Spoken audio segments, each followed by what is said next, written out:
창세기 41장 8절에서 16절입니다. 한 절씩 교독합니다. 41장 8절에서 16절입니다. 아침에 그의 마음이 번민하여 사람을 보내어 애굽의 점술가와 현인들을 모두 불러 그들에게 그의 꿈을 말하였으나 그것을 바로에게 해석하는 자가 없었더라. 술마신 감정이 바로에게 말하여 이르되 내가 오늘 내 죄를 기억하나이다. 바로께서 종들에게 놓아사 나와 떡 굽는 관원장을 친위대장의 집에 가두셨을 때에 나와 그가 밤에 꿈을 본즉 각기 뜻이 있는 꿈이라. 그곳에 친위대장의 종된 히브리 청년이 우리와 함께 있기로 우리가 그에게 말하매 그가 우리의 꿈을 풀되 그 꿈대로 각 사람에게 해석하더니 그 해석한 대로 되어 나는 묵직되고 그는 매달렸나이다. 이에 바로가 사람을 보내어 요셉을 부르매 그들이 급히 그를 옥에서 내놓은지라. 요셉이 곧 수염을 깎고 그의 옷을 갈아입고 바로에게 들어가니 바로가 요셉에게 이르되 내가 한 꿈을 꾸었으나 그것을 해석하는 자가 없더니 그런즉 너는 꿈을 들으면 능히 푼다 하더라. 함께 읽습니다. 요셉이 바로에게 대답하여 이르되 내가 아니라 하나님께서 바로에게 편안한 대답을 하시리이다. 아멘. 드디어 감옥에 갇혔던 요셉이 바로가 꿈을 꾸게 되고 또 그 꿈을 아무도 해석할 자가 없어서 그때서야 술 맡던 관원장이 요셉이 생각난 거죠. 2년 전에 그 히브리 청년이 내 꿈을 해석해 주었었는데 내가 그것을 잊고 있었구나. 그때서야 생각이 나서 바로에게 요셉을 추천합니다. 제가 2년 전에 왕께서 저를 감옥에 가두셨을 때에 거기에서 히브리 청년을 만났는데 그가 내 꿈과 내 옆에 있는 떡 맡은 관원장의 꿈을 해석해 주었는데 정말로 100% 일치하게 정확하게 그 꿈대로 되었습니다. 제가 그 청년을 잊어버리고 있었습니다. 그 청년을 부르시면 그 청년은 왕의 꿈을 해석할 수 있을 것입니다. 라고 추천을 해서 요셉이 바로 앞에 서게 되죠. 그리고 바로의 꿈을 해석하게 되고 우리가 알다시피 국무총리가 되고 애굽과 온 이스라엘을 구원하게 됩니다. 그리고 그 요셉을 통해서 야곱의 가족이 애굽으로 내려오게 되고 큰 민족을 이루는 그런 기반을 요셉이 마련해 주게 됩니다. 이것은 하나님이 아브라함에게 약속하신 약속의 말씀이죠. 그러니까 요셉을 통해서 하나님의 구원의 약속이 이루어지는 것들을 우리가 오늘 본문을 통해서 보게 되는 것이죠. 오늘 본문의 핵심을 한마디로 말하면 애굽 사람들은 애굽의 바로뿐만 아니라 애굽 사람들은 애굽의 신을 그리고 바로를 신으로 그때 섬겼습니다. 그러니까 하나님을 인정하지 않고 살아가는 백성들이었죠. 그런데 오늘 본문이 우리에게 말씀하시는 핵심은 한마디만 말한다면 하나님이 왕이라는 것이에요. 하나님이 모든 왕 중에 왕이시고 모든 신 중에 신이시고 하나님이 그분을 인정하든 인정하지 않든 그분이 모든 만물을 지금 다스리고 계신다는 거예요. 바로에게 꿈을 주신 분도 하나님이시고 또 꿈을 해석하게 하시는 분도 하나님이시고 그 꿈대로 일을 이루셔서 7년의 풍년도 주시고 7년의 흉년도 주시는 분이 하나님이시라는 거예요. 그런데 하나님이 그렇게 만물을 다스리셔서 무엇을 이루시냐면 하나님은 하나님의 구원을 이루시는 분인 줄 믿습니다. 그래서 우리가 생각해보면 우리 안에 우리의 삶에도 고난도 있었고 또 좋은 일도 있었을 거예요. 지난 인생을 살펴보면 좋았던 일도 있었고 슬펐던 일도 있었고 힘들었을 때도 있었고 그리고 기뻤을 때도 있었고 그런데 그 모든 것들을 통해서 하나님은 무엇을 이루셨는가? 나를 예수님을 믿게 하셨다는 거예요. 내게 좋은 일도 주시고 그러니까 이스라엘 백성에게 또 애굽에게 흉년도 주시고 풍년도 주시고 그래서 하나님의 약속은 구원을 이루시잖아요. 마찬가지로 내게도 때로는 풍년도 주시고 내게는 때로는 흉년도 주셔서 예수님을 믿게 해주셨다는 거예요. 그리고 더 나아가서 나를 통해서 또 구원받는 자가 세워질 수 있도록 오늘도 하나님 우리를 만들어 가신다는 거예요. 그리고 그 통로로 쓰임받는 자에게 요셉과 같은 자에게 복을 주시는 하나님이시라는 것입니다. 이것을 우리는 하나님의 섭니다. 하나님의 섭니다 라고 말합니다. 어떤 사람이 이렇게 하나님의 뜻에 또 하나님의 섭리를 따라 쓰임받고 또 복을 받는 삶을 살까? 오늘 말씀을 보면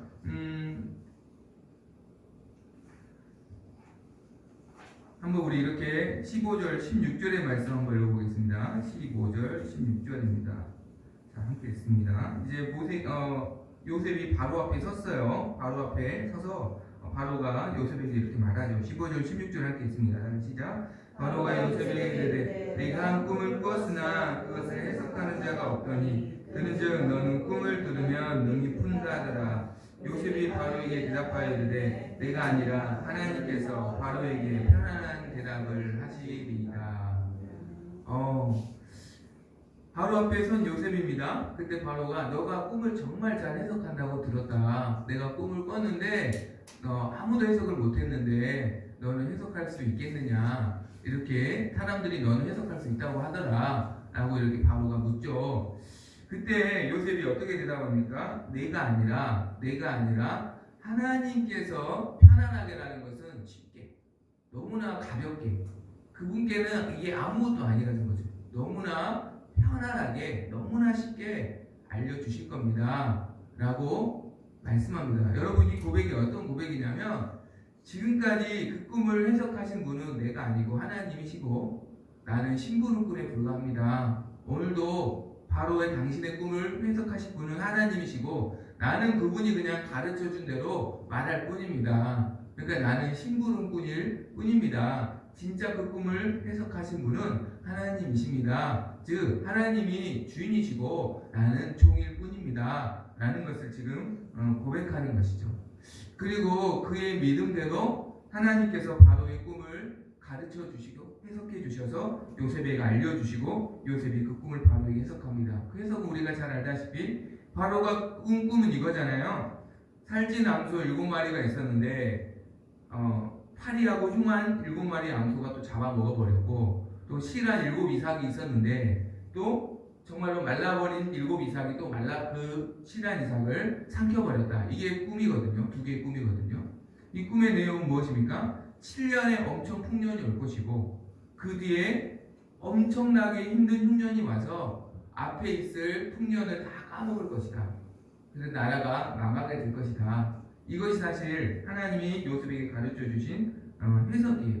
그리고 요셉은 하나님이 가르쳐 주신 대로 바로에게 알려줍니다.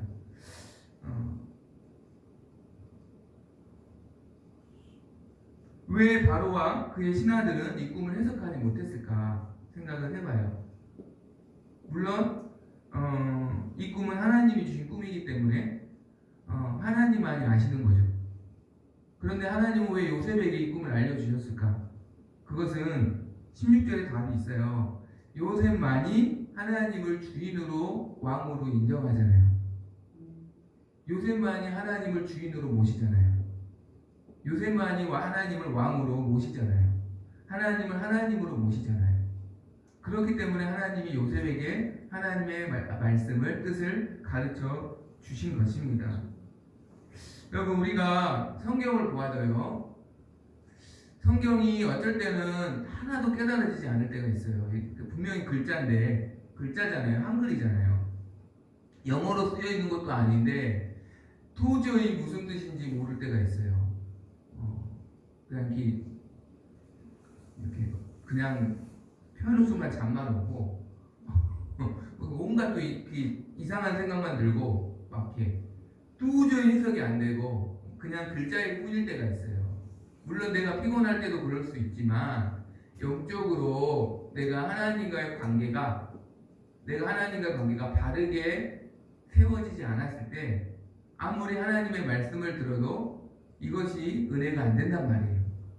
이것이 깨달아지지 않아요. 그런데 어느 때는 그냥 읽었는데 말씀이 깨달아지고 하나님의 뜻이 무엇인지 알게 돼요. 하나님이 나를 이렇게 인도해 오셨다는 게 깨달아지고 하나님 나를 어떻게 인도하실 것인지가 또 깨달아지고 그것이 믿어지죠. 무슨 차이냐면 내가 주인이 되었을 때는 하나님 말씀이 안 들어옵니다. 근데 하나님이 주인이 되었을 때 하나님의 음성이 내게 들려지는 것이에요. 해석의 원리는 간단합니다. 내가 하나님을 주인으로 모실 때, 내가 하나님을 왕으로 모시는 삶을 지금 살고 있을 때, 그때 하나님의 음성이 내게 들려질 때 그것이 깨달아진다라는 것이에요. 요셉은 항상 자신의 상황이 어떠하든 하나님이 주인된 삶을 살았습니다.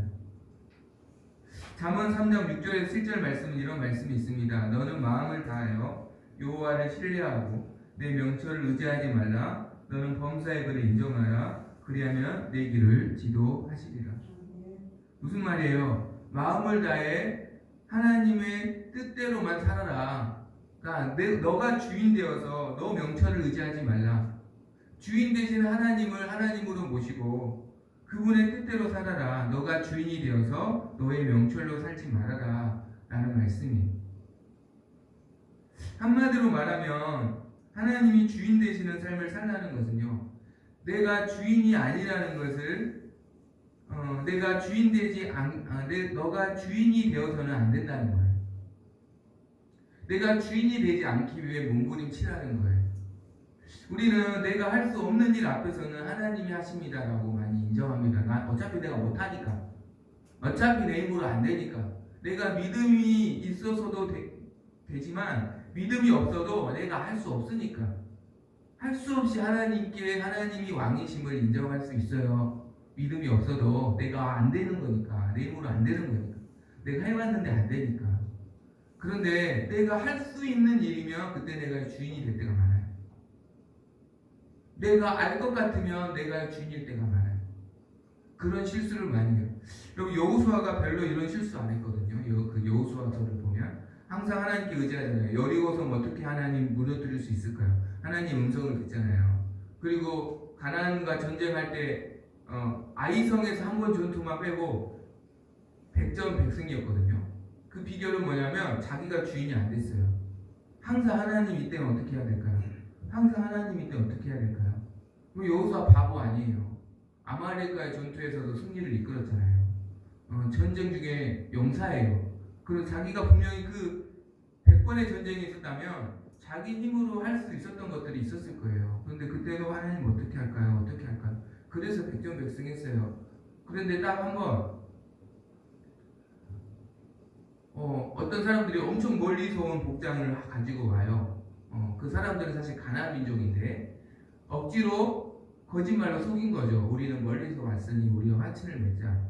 근데 딱 눈으로 보니까 진짜 멀리서 온 것 같아요. 막 떡이 다 곰팡이 쓸어 있고 신발이 다 구멍 나 있고, 아, 멀리서 오느라고 옷이 다 떨어졌구나 해서 자기가 주인이 되어서 결정해버려요. 그래, 우리 서로 화친 맺자. 알고 보니까 어떻게 돼요? 이 사람들은 가나안 민족이었다는 거예요. 왜요? 내가 할 수 있을 것 같으면, 내가 알 것 같으면 내가 주인이 되고 싶은 본능이 일어난단 말이죠. 요셉은 그렇지 않았습니다. 사실 요셉에게 이 꿈을 해석하는 것은 어찌 보면 쉬운 일일 수도 있어요. 그러나 그는 하나님이 하실 것입니다. 내가 하는 게 아니라 하나님이 하실 것입니다. 나는 하나님이 뜻대로만 말씀할 뿐입니다. 라고 하나님의 주인 되심을 인정하고 있습니다. 이번 주 금요 예배를 드리고 10시 본사인 지사님이 이제 가시고 10시 좀 넘어서 갑자기 전화가 왔어요. 사랑은혜교회냐고 물어봐요. 사랑은혜교회라고 그렇다고. 그러니까 자기가 원래 파주에서 교회를 다니는데 오늘 잠깐 출장을 왔대요. 이쪽으로. 근데 기도하고 싶은데 기도할 처소가 없다는 거예요. 그 근처에 있는, 마침 인계동에 있는데 교회 문들이 다 닫혀 있고 기도하러 가도 되냐고. 근데 10시가 넘었어요. 그래서 저희 금요 예배는 다 끝나는데 오시라고. 그럼 어느 정도 기도하기를 원하시냐고. 그러니까 1시간 정도 기도하고 싶다고 그래요. 그러시냐고. 그렇게 와서 한 청년이 와서 1시간 정도 기도를 하고 갔거든요. 그것도 이제 처음 온 분한테 가실 때 문 끄고 불 끄고 가세요. 이렇게 할 수 없잖아요. 처음 만났는데 서로를 모르는 상황에서 그래서 또 아내랑 저는 또 같이 또 교제하고 그렇게 해서 11시 넘어서 저희가 들어갔거든요. 그런데 교회는 내 교회가 아니잖아요. 교회는 하나님의 교회잖아요. 하나님께서 주인이시잖아요. 그분의 뜻대로 우리 사랑은혜교회가 쓰임 받기를 간절히 원합니다. 아멘. 항상 우리가 그것을 묻는 거예요. 하나님이 주인이십니다. 어떤 목사님은 개척을 하셨는데 엄청 어떻게 보면 유명하신 목사님이어서 방송에도 엄청나게 알려지고 그래서 개척을 하자마자 엄청나게 부흥을 했어요. 그런데 그 목사님이 1년, 2년 동안 하신 게 있는데 아무것도 안 한 것이 하신 일이에요. 심지어는 주일 예배 때 대표 기도자도 안 세웠대요. 개척하자마자 몇천 명이 됐거든요. 그런데도 대표 기도자를 안 세웠대요. 그 이유가 무엇이냐고 하니까 대표 기도자를 세우면 그분이 자기가 대표라고 생각할까봐, 그분이 주인 행세를 할까봐, 하나님이 주인이신데 그분이 대표 행세를 할까봐, 혹시 그런 의식을 가질까봐 아예 대표 기도도 안 시켰대요. 아무것도 안 했대요. 1년 동안 그냥 찬송하고 말씀 듣고 그렇게만 했대요. 그렇게만 했대요.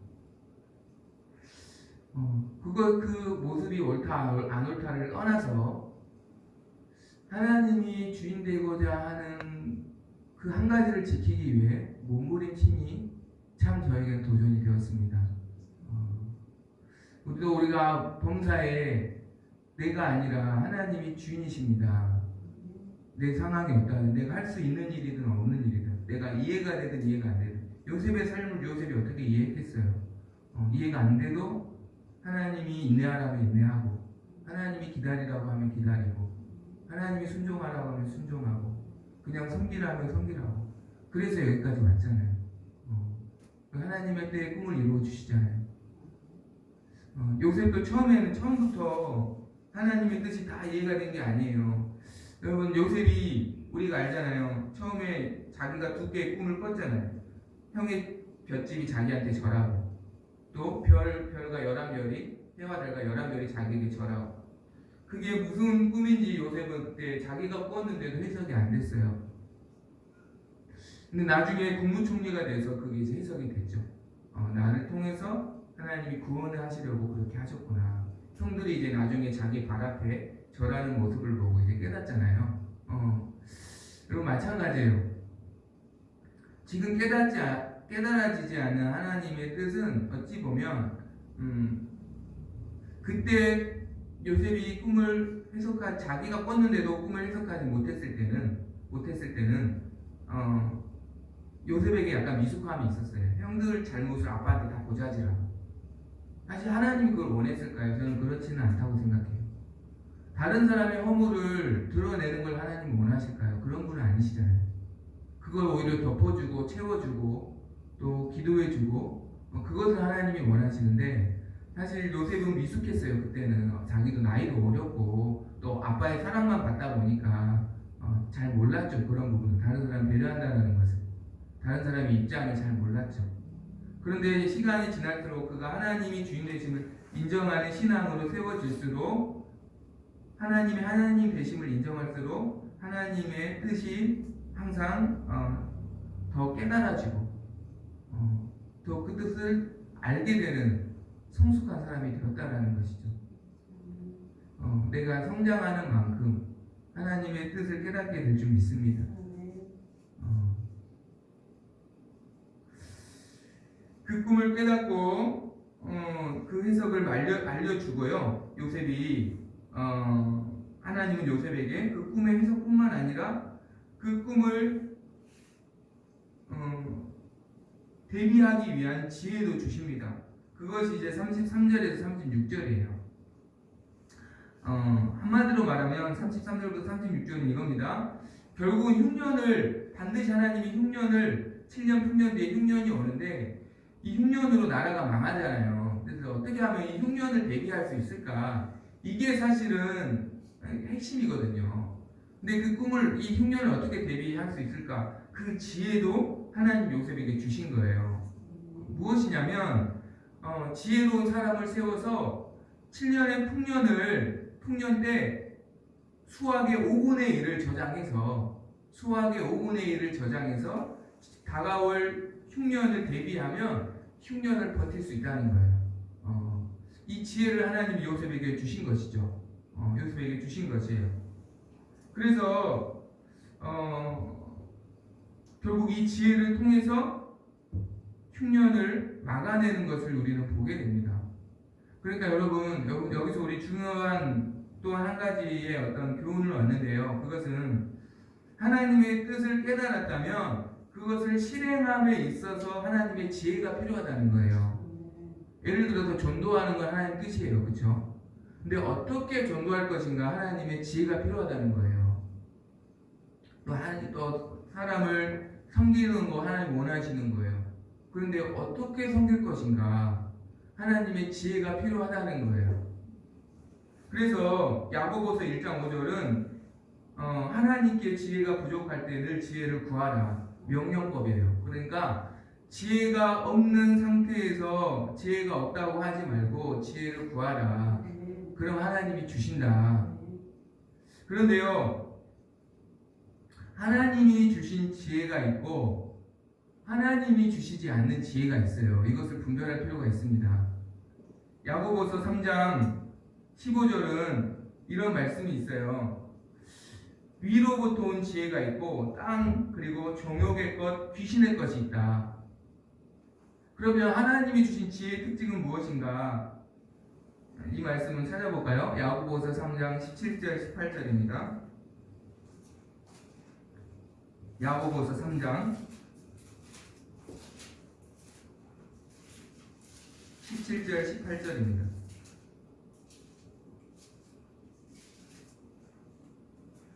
함께 있습니다. 야고보서 3장 17절 18절 함께 있습니다.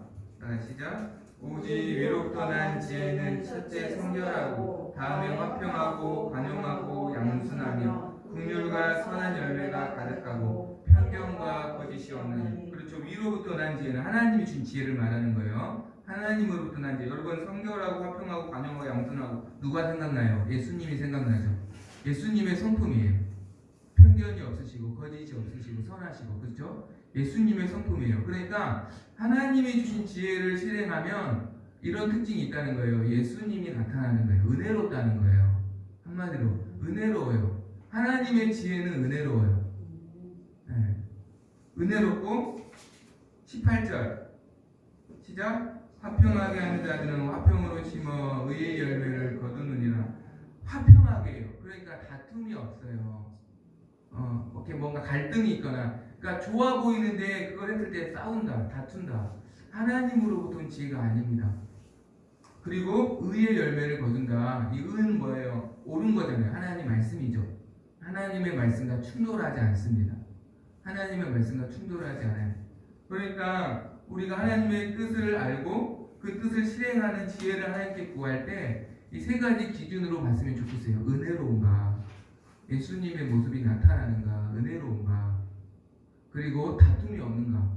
이렇게 실행했을 때 다툼이 없는가, 갈등이 없는가, 그리고 하나님의 말씀과 부딪히는 건 없는가, 충돌되는 건 없는가. 이 세 가지 기준으로 체크해야 돼요. 내게 주신 생각이 하나님 주신 마음인가, 아니면 내 생각인가, 세상의 생각인가, 마귀가 준 생각인가, 아니면 하나님이 주신 지혜인가. 이것을 분별하고, 요셉에게 준 지혜는요, 애굽도 살릴 뿐만 아니라 다른 나라까지 살리는 지혜예요. 그래서 나중에 보면 애굽만을 위한 게 아니라 다른 나라들이 와서 다 구원을 얻잖아요. 그러니까 상생하는 지혜. 그래서 하나님이 준 지혜는 이렇게 한다는 거죠. 우리가 하나님의 주인 되심을 인정하는 삶을 살수록 하나님의 뜻이 깨달아질 겁니다. 그 깨달아질 때 함께 지혜를 구해야죠. 어떻게 그 뜻을 실행할 것인가. 하나님이 주신 지혜인가를 분별하여서 우리가 하나님께 쓰임받기를 간절히 소망합니다.